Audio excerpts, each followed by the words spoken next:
भगवंत घरी येणार, सुलभा मातेचं अंतःकरण इतकं त्या ठिकाणी आनंदाने सद्गतीत झालेला आहे. देव येणार, देव येणार, देव येणार.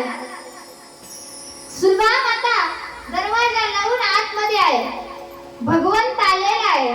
दरवाजावर हात मारली. कोण? भगवंत म्हणतायत, कृष्ण. सुलभा मातेने दार उघडलं. जसं दार उघडलं तसा भगवंताचा हात पकडला आणि उडीतच घरामध्ये आणलं. आनंद झाला ना.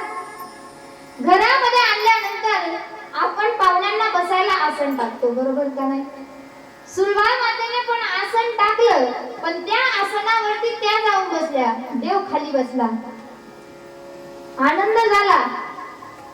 वेळ लागला भक्ती नादामध्ये. काय करावं, कशाचं भान राहिलं नाही. देव म्हणला, मला भूक लागली, काहीतरी खायला दे. सुलभा मातेने मैबाप घरामध्ये केळी होती, त्या केळीचे साल सोडले. मधला मांसल भाग जो होता तो स्वतःने खाल्ला. देवाला म्हणे, घ्या देवा केळी. दिलं देवाला कातड. देवाने सुद्धा ते घेतलं आणि ते आनंदाने भक्षण करू लागला, आनंदाने खाऊ लागला. का? कारण त्याच्यामध्ये प्रेम होतं. प्रेमाचा भुकेला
भुकेला हाची दुष्काळ तयाला. देव कशाचा भुकेलेला आहे? मला असं वाटतंय पहिल्या दिवशी सांगितलं होतं ना, आजही सांगते. तुम्ही किती सुंदर आहात, तुम्ही किती श्रीमंत आहात याला किंमत संसारात, पण तुमचं अंतःकरण किती शुद्ध आहे याला किंमत परमार्थात.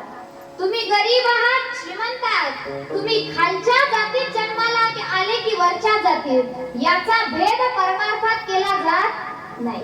ज्ञानोबाराय म्हणताय, आणि भलतिया जाती जन्मावे मज भजे जे का विरोधावे, का भक्त का वैरिया भावे माझी याची. बाबा, तुम्ही खालच्या जातीत जन्माला आले की वरच्या जातीत, हा भेद भगवंताकडे नाही. देव काय पाहतो? तुमचं अंतःकरण पाहतो, तुमचं हृदय पाहतो, तुमचं प्रेम पाहतो. विदुर काकांची जी पत्नी आहे सुलभा माता, तिनं केळं मांसल भाग स्वतः खाल्ला. उरलेली जी कातडं होती ती भगवंताला दिला.